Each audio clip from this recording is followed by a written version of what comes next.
Hello friends, good morning. कैसे हैं आप लोग? आशा करते हैं कि आप लोग बहुत अच्छे होइएगा। साथ ही साथ जिस एग्जाम की तैयारी आप लोग कर रहे हैं उसकी तैयारी अपने सिलेबस के आधार पे और प्रीवियस ईयर के एनालिसिस के आधार पे कर रहे होइएगा। अगर फ्रेंड्स आप लोग ऐसा नहीं कर रहे हैं तो प्लीज़ इस मेरे छोटे से सुझाव को मानिए और अपनी तैयारी सिलेबस के आधार पर और प्रीवियस ईयर के एनालिसिस के आधार पर जरूर कीजिए। तो फ्रेंड्स ये तो था मेरा छोटा सा सुझाव। अब हम चलते हैं अपने टॉपिक की तरफ। जैसा कि हम लोग वीडियो के माध्यम से करंट अफेयर्स का टॉपिक कवर कर रहे थे।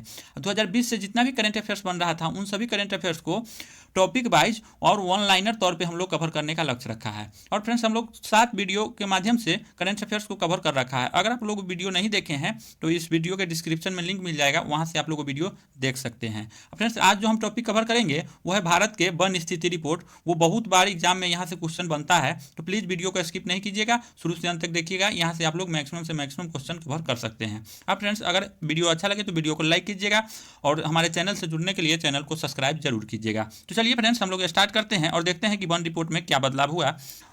चलिए तो पहले देखते हैं कि भारत वन स्थिति रिपोर्ट 2019। तो फ्रेंड्स ये सबसे पहले इसमें वन क्वेश्चन बन रहा है कि पर्यावरण और वन मंत्री प्रकाश जावड़ेकर ने 30 दिसंबर को भारत में वन क्षेत्र की स्थिति रिपोर्ट 2019 जारी किया। तो फ्रेंड्स ये जो वन रिपोर्ट जारी किया गया है 30 दिसंबर 2019 में, ये कैमी वन रिपोर्ट है? ये तो फ्रेंड्स 16वीं वन रिपोर्ट है। और किसके द्वारा जारी किया गया? पर्यावरण और वन मंत्री प्रकाश जावड़ेकर के द्वारा जारी किया गया। तो यहाँ से आप लोग ये बात याद रख सकते हैं। चलते हैं नेक्स्ट पॉइंट पे। तो नेक्स्ट पॉइंट कह रहा है कि यह रिपोर्ट भारतीय वन सर्वेक्षण यानी FSI द्वारा तैयार किया गया। यानी कि FSI का मतलब होता है फॉरेस्ट सर्वे ऑफ इंडिया के द्वारा यह रिपोर्ट तैयार किया गया। तो यहाँ से आप लोग देख सकते हैं कि रिपोर्ट किसके द्वारा तैयार किया गया, ये बात ध्यान में रख सकते हैं।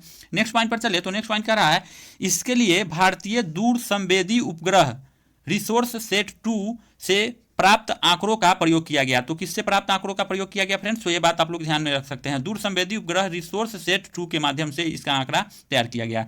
ठीक है, उसके बाद देखते हैं नोट। FSI द्वारा 2 वर्षों के अंतराल पर वन रिपोर्ट प्रकाशित किया जाता है। फ्रेंड्स वन रिपोर्ट कितने वर्षों के अंतराल पर प्रकाशित किया जाता है? तो 2 वर्षों के अंतराल पर प्रकाशित किया जाता है। और फ्रेंड्स यहाँ से एक क्वेश्चन बन रहा है कि पहला वन रिपोर्ट जो है वो कब प्रकाशित किया गया था? तो 1987 में प्रकाशित जारी किया गया था। फ्रेंड्स चलते हैं मुख्य बिंदु पर हम लोग डिस्कस करते हैं। तो मुख्य बिंदु के क्रम में हम लोग देखेंगे देश में वनों एवं वृक्षों से आच्छादित कुल क्षेत्रफल कितना है। फ्रेंड्स ये कुल क्षेत्रफल नहीं, आप लोग ध्यान में नहीं रखिएगा फिर भी चलेगा, लेकिन ये क्वेश्चन पूछता है कि कुल क्षेत्रफल प्रतिशत में कितना आच्छादित है। यहाँ क्या बोल रहा है, यहाँ अच्छा से आप लोग देखिएगा, क्योंकि देश में वनों एवं वृक्षों से आच्छादित कुल क्षेत्रफल पूछ रहा है। तो वन और वृक्ष से आच्छादित कुल क्षेत्रफल कितना है? 24.56 है। कितना है? 24.56। ये आप लोग ध्यान में रखिएगा, क्योंकि यहाँ से क्वेश्चन बनता ही बनता है, हर एक एग्जाम में ये क्वेश्चन पूछ लिया जाता है। तो ये आप लोग इसको ध्यान में रखिएगा। उसके बाद कह रहा है कुल भौगोलिक क्षेत्रफल का वनावरण क्षेत्र कितना है फ्रेंड्स? वनावरण क्षेत्र सीधे अगर वनावरण कह रहा है तो कितना है? 21.67%। कितना है? 21.67%। उसके बाद नेक्स्ट बात करें तो कुल भौगोलिक क्षेत्रफल का वृक्षावरण कितना है, यानी कि वृक्ष का आवरण कितना है फ्रेंड्स? तो यह है 2.89%। कितना है? 2.89%। तो ये तीनों बातों को आप लोग बार बार देखने का प्रयास कीजिएगा, आप लोगों को माइंड में अवश्य ये सेट हो जाएगा। चलते हैं नेक्स्ट क्रम में।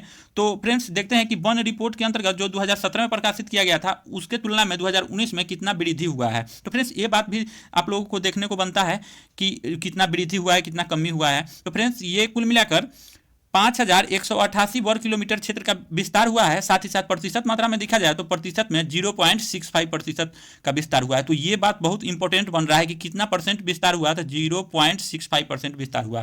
तो चलते हैं अपने नेक्स्ट कड़ी में।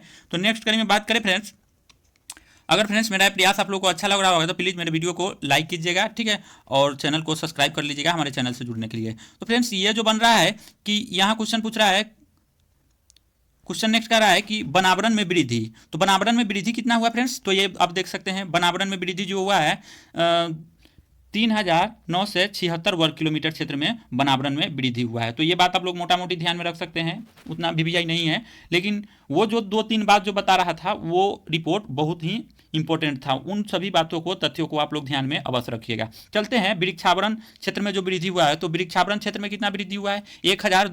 1212 वर्ग किलोमीटर क्षेत्र में विस्तार हुआ है। तो ये भी बात आप लोग मोटा मोटी तौर पर ध्यान में रख सकते हैं। देश में कुल मैंग्रोव वन, ये बात आप लोग थोड़ा मोड़ा ध्यान में रख सकते हैं। मैंग्रोव वन जो है वो मैंग्रोव वन कितना है? तो फ्रेंड्स मैंग्रोव वन है 4,975 वर्ग किलोमीटर पर मैंग्रोव वन का विस्तार है। तो ये बात आप लोग ध्यान में रख सकते हैं, मैंग्रोव वन काफ़ी चर्चा में रहता है, इसलिए इसका ये जो रिपोर्ट है वो आप लोग ध्यान में रख सकते हैं। कितना वर्ग किलोमीटर क्षेत्र में विस्तार है? 4,975 किलोमीटर वर्ग क्षेत्र में इसका विस्तार देखने को मिलता है। फ्रेंड्स, मैंग्रोव वन में वृद्धि कितना हुआ है ये बात आप लोग ध्यान में रख सकते हैं। छोटा डेटा है, यहाँ से क्वेश्चन पूछने का अधिक संभावना बनता है।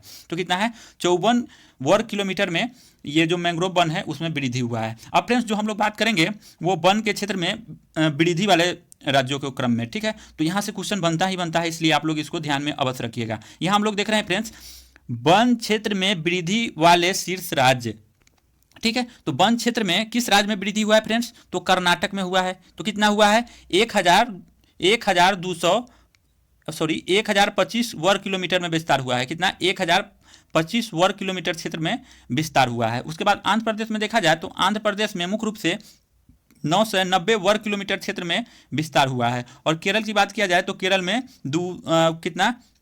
823 वर्ग किलोमीटर क्षेत्र में विस्तार हुआ है। तो यहाँ से क्वेश्चन ये डेटा नहीं पूछ सकता है, लेकिन ये पूछ सकता है कि वन क्षेत्र में वृद्धि वाले शीर्ष 3 राज्यों का क्रम बताइए। तो पहले बताएंगे कौन? कर्नाटक। दूसरा कौन बताएंगे? आंध्र प्रदेश। तीसरा कौन बताएंगे? केरल बताएंगे। ठीक है फ्रेंड्स, तो ये बात आप लोग ध्यान में रखिएगा, बहुत इंपॉर्टेंट बन रहा है क्वेश्चन। नेक्स्ट क्रम में चले फ्रेंड्स, तो नेक्स्ट क्रम में हम लोग देखेंगे सर्वाधिक वन क्षेत्र वाले राज्य। तो सर्वाधिक वन क्षेत्र वाला राज्य कौन है फ्रेंड्स? पहले से जो भी राज्य था वो फिर से 1 नंबर पे आया है। कौन है? मध्य प्रदेश। तो मध्य प्रदेश में सर्वाधिक वन क्षेत्र है। उसके बाद कहाँ है? अरुणाचल प्रदेश में है। उसके बाद कहाँ है? छत्तीसगढ़ में। आप लोग ये डेटा देख सकते हैं कि कितना कितना है, ठीक है। यहाँ से आप लोग ये देख सकते हैं, ठीक है। उसके बाद देखते हैं सर्वाधिक वनावरण प्रतिशत वाला राज्य।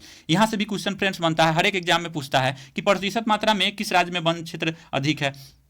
अगर प्रतिशत के क्रम में देखें तो मिजोरम में सर्वाधिक प्रतिशत क्षेत्रफल पर वन है। उसके बाद बात करें सेकंड नंबर पे तो अरुणाचल प्रदेश में है। थर्ड नंबर पर बात करें तो मेघालय में है। अब फ्रेंड्स, मिजोरम में कितना है? तो 85.41% है। कितना है? 85.41%। उसके बाद बात करें अरुणाचल प्रदेश की, तो अरुणाचल प्रदेश में कितना है? 79.63% है। और मेघालय की बात करें तो मेघालय में 76.33% है। तो इन सभी तथ्यों को आप लोग ध्यान में रखिएगा, क्योंकि यहाँ से क्वेश्चन पूछा जाता है। अब चलिए अन्य तथ्य के बारे में कुछ अध्ययन करते हैं। तो अन्य तथ्य के क्रम में हम लोग देखें फ्रेंड्स, अन्य तथ्य है कि जो भी मेरा अन्य तथ्य, भारत में 62,466 वर्ग किलोमीटर क्षेत्र में आर्द्र भूमियां देश के 3.83% क्षेत्र पर विस्तारित है। तो यहां देख सकते हैं फ्रेंड्स, ये भी डेटा महत्वपूर्ण है कि भारत के कितने क्षेत्रफल पर आर्द्र भूमियां विस्तार है। तो 3.83% क्षेत्र पर विस्तार है, ठीक है। नेक्स्ट क्रम में बात करें तो नेक्स्ट क्रम में है भारतीय राज्यों में गुजरात में सर्वाधिक आर्द्र भूमि है। तो ये बात आप लोग कंठस्थ कर लीजिएगा, क्योंकि यहाँ से क्वेश्चन पूछने का अधिक संभावना बन रहा है।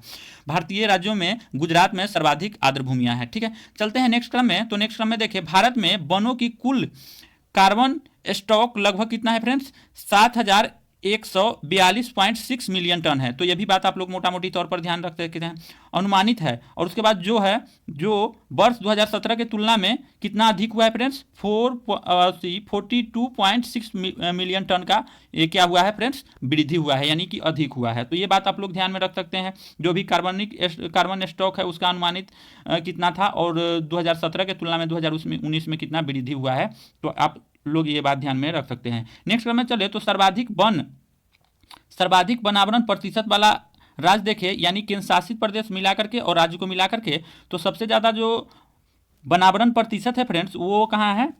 लक्षद्वीप में है। उसके बाद मिजोरम में है। यहाँ मिजोरम सेकेंड स्थान पर आ जाएगा। जो लक्षद्वीप है केंद्र शासित प्रदेश, वहाँ मिजोरम से भी प्रतिशतता वन अधिक है। तो आप लोग यहाँ से देख सकते हैं कि लक्षद्वीप हो जाएगा, उसके बाद मिजोरम हो जाएगा और निकोबार हो जाएगा। तो फ्रेंड्स, यहाँ से हम लोग जितना भी करंट अफेयर्स बन रहा था वनावरण क्षेत्र से और वन रिपोर्ट से, उन सभी तथ्यों को अध्ययन किया। और मेरा कुछ अन्य तथ्य हैं उनके बारे में हम लोग अध्ययन करेंगे फ्रेंड्स। जो अन्य तथ्य है वो बाघ रिपोर्ट के अंतर्गत आता है। तो बाघ रिपोर्ट भी एग्जाम में पूछ लिया जाता है, इसलिए मोटा मोटी तौर पर आप लोग इसको भी ध्यान में रखने का प्रयास कीजिएगा। फ्रेंड्स, ये बन रहा है कि बाघ का गणना रिपोर्ट 2018। तो बाघ का गणना रिपोर्ट 2018 कब प्रकाशित किया गया फ्रेंड्स? 29 जुलाई 2019 को प्रकाशित किया गया। और प्रकाशित करने के क्रम में फ्रेंड्स, ये आकलन के अनुसार भारत में बाघों की कुल संख्या कितनी थी?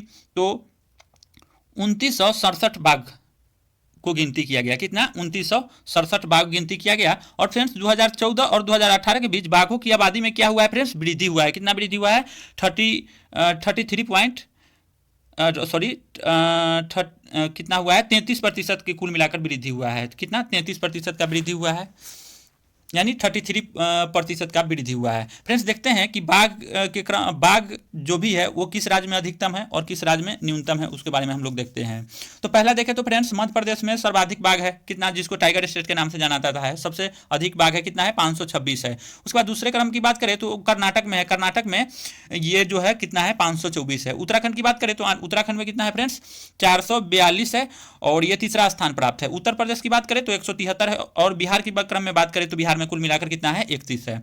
और उसके बाद सुंदरबन की बात करें तो सुंदरबन में कुल कितना है, 88 है। और महाराष्ट्र में बात करें तो महाराष्ट्र में कितना है, 312 है। और महाराष्ट्र को बाघ के क्रम में चतुर्थ स्थान प्राप्त है। तो फ्रेंड्स चलते हैं हम लोग नेक्स्ट क्रम में देखते हैं। तो दुनिया का सबसे बड़ा कैमरा ट्रैप वाइल्डिंग सर्वेक्षण के कारण बाघ की गणना रिपोर्ट 2018 गिनीज वर्ल्ड रिकॉर्ड में दर्ज किया गया। फ्रेंड्स आप लोग यहाँ से देख सकते हैं कि इसको 2018 का जो बाघ रिपोर्ट है उसको गिनीज वर्ल्ड बुक में क्यों शामिल किया गया। तो फ्रेंड्स ये कैमरा से जो ट्रैप किया गया, इसको जो भी गिनती किया गया, इसलिए ये विख्यात रहा है, तो इसको वर्ल्ड बुक गिनीज में नाम दर्ज हुआ है। तो यहाँ से आप लोग ये बात मोटा मोटी ध्यान में रख सकते हैं। ठीक है, चलते हैं नेक्स्ट क्रम में। तो नेक्स्ट क्रम की बात करें फ्रेंड्स तो नेक्स्ट में बड़ा क्वेश्चन बन रहा है, ये बहुत क्वेश्चन इंपॉर्टेंट बन रहा है।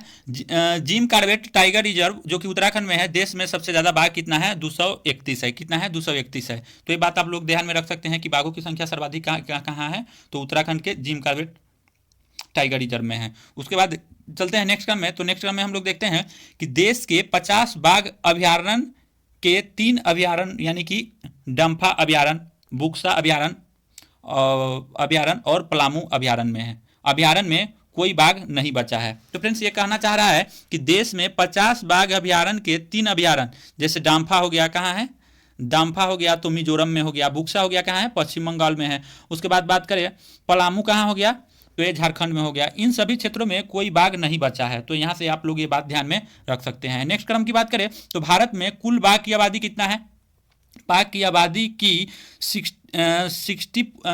63% यानी कि 1923 टाइगर रिजर्व में रहते हैं। उसके बाद बात करें तो विश्व में कुल बाघ की आबादी कितना है, आबादी के 70% बाघ भारत में निवास करता है। उसके बाद देखें नेक्स्ट क्रम की, तो नेक्स्ट में है 20वीं पशुधन गणना रिपोर्ट 2019। इसमें हो गया मत्स्य पशुपालन एंड डेयरी मंत्रालय द्वारा जारी किया गया।